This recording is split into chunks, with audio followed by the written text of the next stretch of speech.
Ella pensó que podría engañarme con la excusa de un viaje de negocios, y me escribió que alargaría su estancia, pero su jefe me reveló que nunca asistió. Yo solo respondí, gracias por avisar, y mientras ella creía tenerme engañado, yo vaciaba la casa y firmaba su sentencia, un divorcio inevitable que le cayó como un castigo planeado. El jueves por la tarde, mientras estaba en mi escritorio, recibí un mensaje de mi esposa, Clara. Supuestamente estaba en una conferencia de 3 días para representantes de ventas farmacéuticas. Se había marchado el martes por la mañana, emocionada por las oportunidades de networking y las sesiones de trabajo. Su mensaje decía: cariño, la conferencia va increíble. Han añadido talleres extra para los mejores participantes, así que se extenderá hasta el domingo. No me esperes despierto. Te quiero. Estaba escribiéndole un felicidades, amor, cuando mi teléfono sonó. Al ver el identificador de llamada, sentí un vuelco en el estómago. Era Manuel, su supervisor directo. ¿Clara se siente mejor?, preguntó. Nos preocupa, ya que llamó diciendo que estaba enferma y no asistió a la conferencia. Es un evento obligatorio, y su ausencia puede afectar su evaluación trimestral. Me quedé en silencio unos segundos, con el auricular en la oreja, escuchando su respiración al otro lado. Contesté con calma. Gracias por la información, Manuel. Le haré saber lo del impacto en la revisión. ¿Está bien? Ella dijo que era una gastroenteritis. Está bien. Agradezco la llamada. Colgué y me quedé mirando el mensaje de texto que aún tenía en pantalla. La conferencia va increíble. Mentirle salía demasiado fácil, sin dudas, sin remordimientos. Incluso añadía un "te quiero" al final, como si fuera la guarnición de un plato. Abrí buscar mi iPhone. Ella había olvidado desactivar la función desde que le configuré el rastreo el año pasado cuando perdió su móvil en el centro comercial. Su ubicación aparecía clara, el Hotel Rosewood, a 40 minutos de casa. Y no era el hotel de la conferencia, que quedaba a 3 estados de distancia. Ese era el problema con Clara. Siempre había creído ser más lista que los demás, aunque solía descuidarse cuando estaba demasiado confiada. Usar nuestra tarjeta de crédito compartida para pagar la habitación, no revisar si la localización estaba activa y dar por hecho que jamás hablaría con Manuel porque según ella le incomodaba, fueron errores que la delataron. No grité, no rompí nada, ni sentí esa rabia ardiente de película. Lo que experimenté fue claridad. Esa misma claridad que surge cuando por fin resuelves un problema matemático que llevabas días sin entender. Llamé a mi cuñado Javier, abogado especializado en divorcios. Javier, pregunta hipotética, si alguien quisiera divorciarse en este estado por adulterio, ¿qué necesitaría? Pruebas, mensajes, fotos, extractos de tarjetas. ¿Por qué? ¿Cuánto tardarías en preparar los papeles? Esto no es tan hipotético, ¿verdad? ¿Puedes tenerlos listos mañana? ¿Qué sucede, Sergio? Clara está en un hotel a 40 minutos de aquí mientras debería estar en una conferencia a 3 estados de distancia. Hubo un silencio breve. Javier, quien nos había presentado 8 años atrás y fue parte de nuestro cortejo nupcial, respondió firme. Tendré los documentos listos esta misma noche. Ven a mi despacho a las 7. Pasé las siguientes 2 horas repasando nuestra vida en común como si fuera un inventario, sin emociones, con precisión. 7 años de matrimonio, sin hijos, ella había querido centrarse en su carrera. La casa era mía antes de casarnos, mis cuentas de jubilación estaban separadas y lo único compartido era una cuenta corriente con poco más de $3.000. Habíamos vivido en paralelo financieramente. Quizá ella lo sabía y por eso buscaba otro rumbo. Mientras hacía la lista, empecé a empacar sus pertenencias, 3 maletas con ropa, sus joyas excepto el anillo de boda, el equipo de trabajo de su oficina en casa, los aparatos de ejercicio, las fotos de su familia, la vajilla de su abuela que insistió en exhibir aunque nunca la usamos. Todo lo dejé ordenado en el garaje, etiquetado, porque no soy un monstruo. Simplemente estaba decidido a terminar con esto. Los papeles que preparó Javier eran impecables, diferencias irreconciliables, separación limpia. Cada quien se quedaba con lo suyo, sin petición de pensión. Dejé el sobre en la encimera de la cocina junto a una nota adhesiva. Manuel llamó. Te desea mejoría de tu estómago. Después tomé mi bolso de emergencia, todos deberíamos tener uno, y me instalé en la habitación de invitados de Javier. Esa misma noche, entre las 11 de la noche y la 1 de la madrugada, Clara me llamó insistentemente, 15 veces en total. Los mensajes llegaron después. ¿Por qué no contestas? ¿Está todo bien? Sergio, por favor, responde. Estoy preocupada. Y finalmente, voy conduciendo de regreso a casa. Para su propia cronología inventada aún debía estar en la conferencia hasta el domingo, pero apareció en nuestra casa a las 2 de la madrugada. Lo sé porque llamó al teléfono fijo de Javier. Sí, todavía tiene uno. Fue su esposa, Laura, quien contestó. Laura me contó que Clara pasó en cuestión de segundos de la confusión al enojo y de ahí al llanto desesperado. Esto es ilegal. No puede simplemente abandonarme. Llamaré a la policía. A lo que Laura, con toda serenidad, respondió. Los papeles de divorcio que tienes en la encimera dicen lo contrario. Que descanses. A la mañana siguiente, desperté con 83 mensajes de texto acumulados. No estoy exagerando, ella pasó por todas las fases del duelo. Primero la negación, esto es un malentendido, Manuel debió confundirme con otra persona. Después vino la ira, ¿en serio piensas divorciarte por una confusión? Eres patético. Luego intentó negociar, por favor, ¿podemos hablar? Te lo puedo explicar. Más tarde, la depresión, no puedo creer que quieras tirar a la basura 7 años juntos.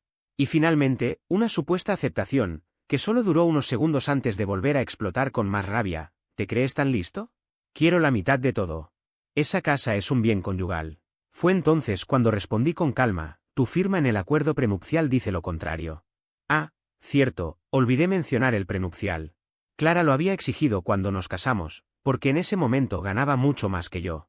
Yo aún estaba terminando la maestría y quería proteger lo que había conseguido. Irónico cómo cambian las cosas.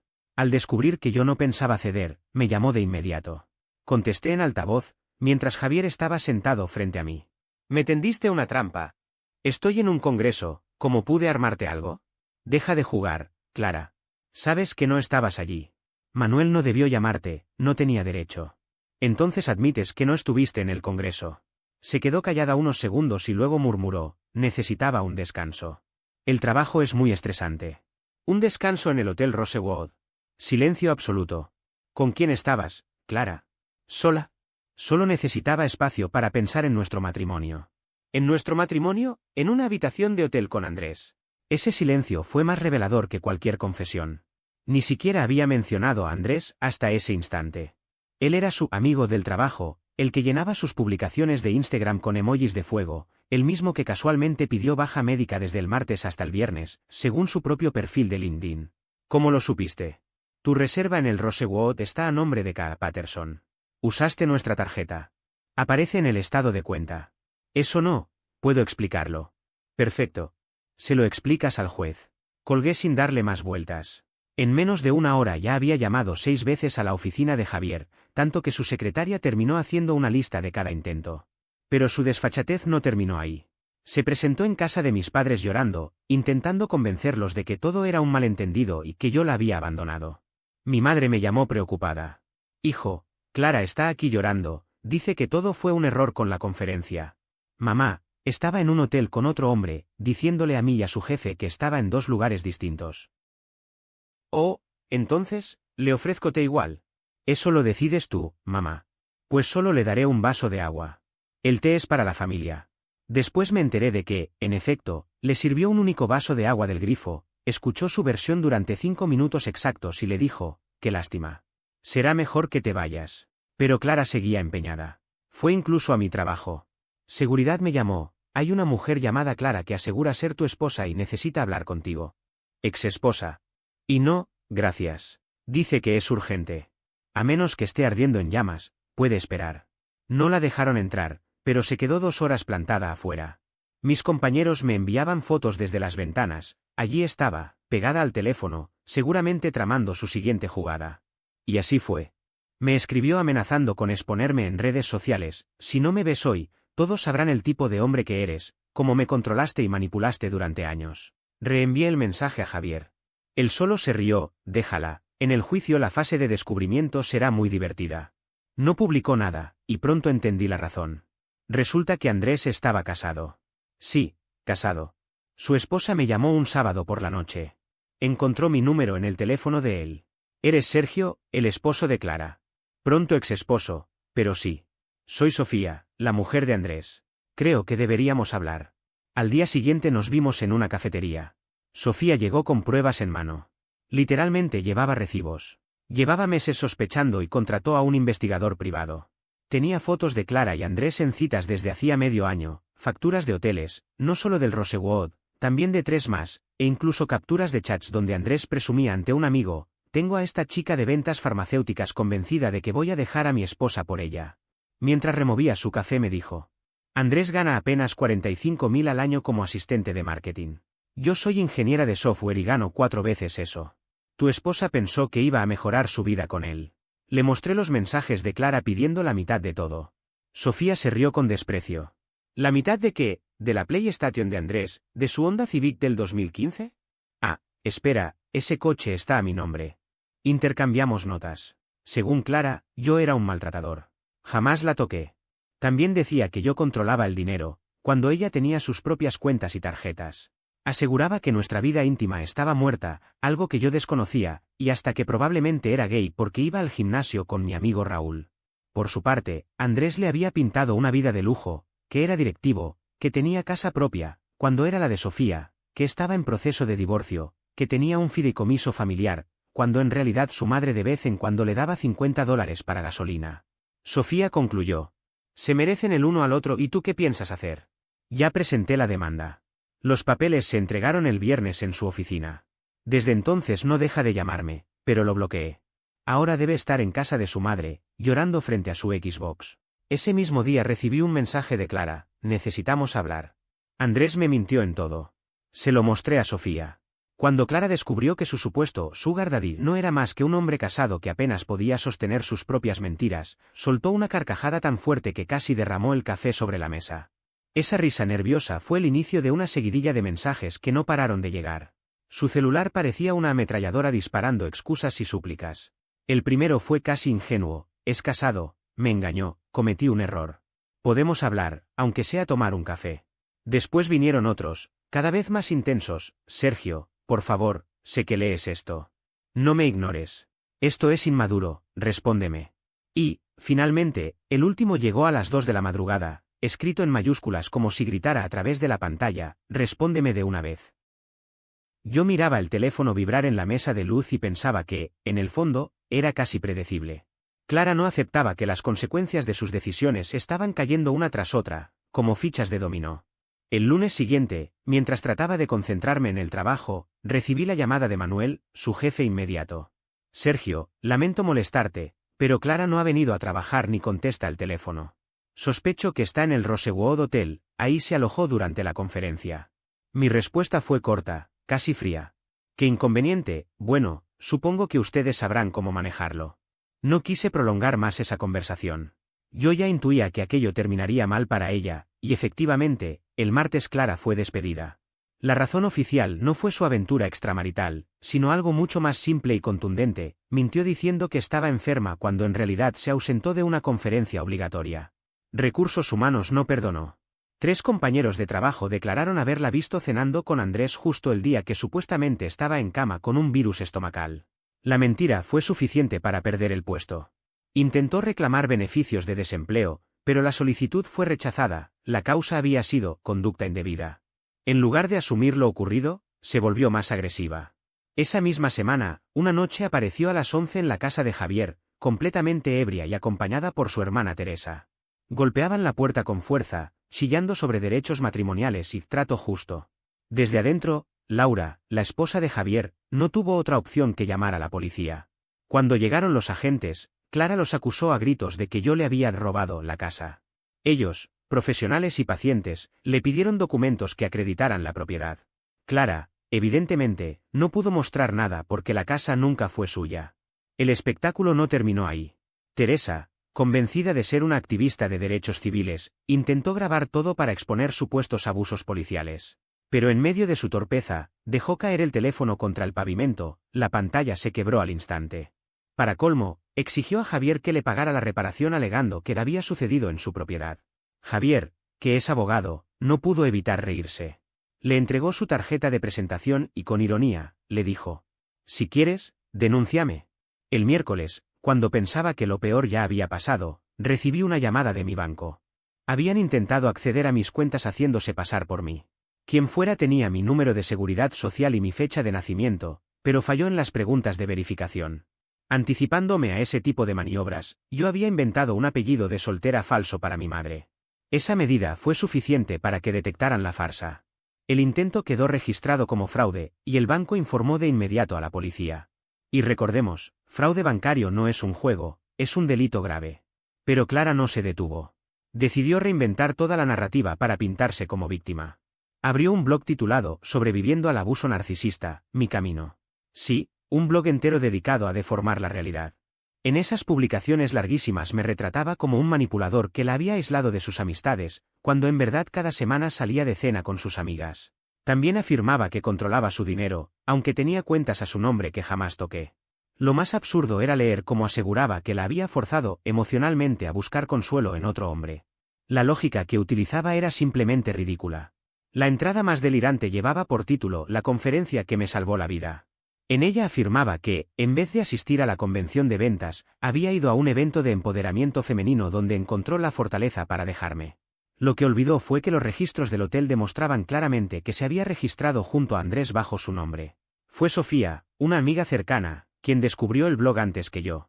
Me mandó capturas entre risas, usando emojis de carcajadas y subrayando frases como, Andrés fue mi coach de vida, el que me ayudó a descubrir mi verdadero valor. Sofía me escribió. ¿Coach de vida? Sergio, ese hombre no puede ni organizarse para pagar su seguro del coche. Y como si el ridículo no bastara, el blog también tenía fines lucrativos. Clara había montado un sistema de suscripción, $9.99 al mes para leer contenido exclusivo sobre cómo superar el abuso. 17 personas llegaron a pagar, entre ellas mi abogado Javier, que se suscribió únicamente para recopilar pruebas. El jueves todo escaló aún más. Clara sumó a su madre, Patricia, a la cruzada. Patricia llamó a mi trabajo fingiendo ser una clienta interesada en mis servicios. Una vez que logró pasar el filtro de recepción, soltó un discurso incendiario acusándome de arruinar la vida de su hija. Mi jefe me llamó a su despacho, visiblemente incómodo. Sergio, no sé qué pasa en tu vida privada, pero esto debe terminar ya. Le mostré las pruebas, los papeles del divorcio, los recibos del hotel, todo. Tras revisarlos con calma, se quedó en silencio unos segundos y luego comentó con frialdad.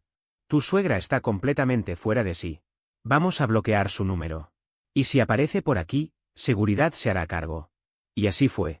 Al día siguiente Patricia apareció acompañada por Teresa y Marta, la prima de Clara. Intentaron entrar al edificio como si fueran a invadir una base militar.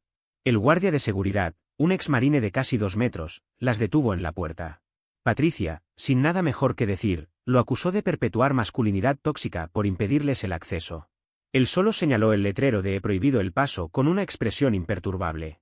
Lejos de rendirse, improvisaron un campamento frente al edificio. Llevaban carteles escritos a mano que decían cosas como Sergio es un abusador, justicia para Clara, y mi favorita, toca bocinas y apoyas a las mujeres. Se quedaron esperando, pero ningún coche lo hizo. Mi compañero Álvaro, con el humor que lo caracteriza, grabó un vídeo del momento exacto en que Patricia intentaba convencer a un repartidor de comida para que se negara a entregarme el almuerzo. El repartidor la miraba confundido, sin entender por qué debía involucrarse en ese circo. Ella le lanzaba frases sobre solidaridad femenina y justicia colectiva, mientras él solo quería entregar la bolsa y continuar su ruta. El chofer solo quería saber dónde estaba la entrada, pero aquello se complicó más de lo esperado. La policía apareció después de casi una hora. Patricia trató de justificarlo diciendo que era una protesta pacífica, aunque el oficial fue claro, bloquear la entrada de un negocio no era ni pacífico ni legal. Finalmente se marcharon, pero antes Marta me gritó que arruinaría este día. ¿Arruinaría? Ni siquiera supo decirlo bien. Esa misma noche recibí un mensaje de un número desconocido, soy Patricia. Tienes 48 horas para volver con Clara o voy a llamar a todos tus futuros empleadores. No lo pensé 2 veces, lo reenvié a Javier, y él, de inmediato, lo mandó a la policía. El chantaje también es un delito. El viernes por la tarde, Andrés me escribió. Sí, Andrés, con su estilo pomposo, apareció de la nada.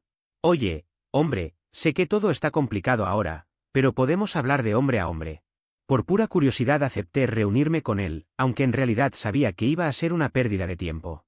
Ese tipo era un semáforo rojo viviente. Nos encontramos en un bar deportivo.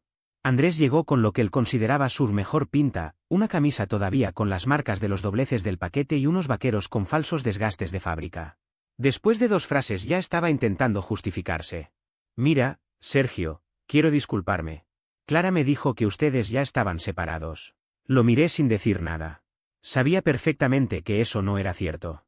Él siguió hablando. Ahora se queda en casa de su madre, y créeme, es bastante. Me llama todo el tiempo para que volvamos. Pero Sofía se llevó todo en el divorcio, estoy otra vez con mi madre y hasta reparto pizzas los fines de semana para juntar dinero.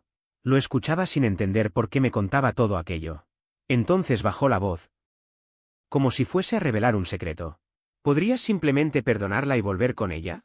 Si lo haces, me dejará en paz. No pude evitar reírme.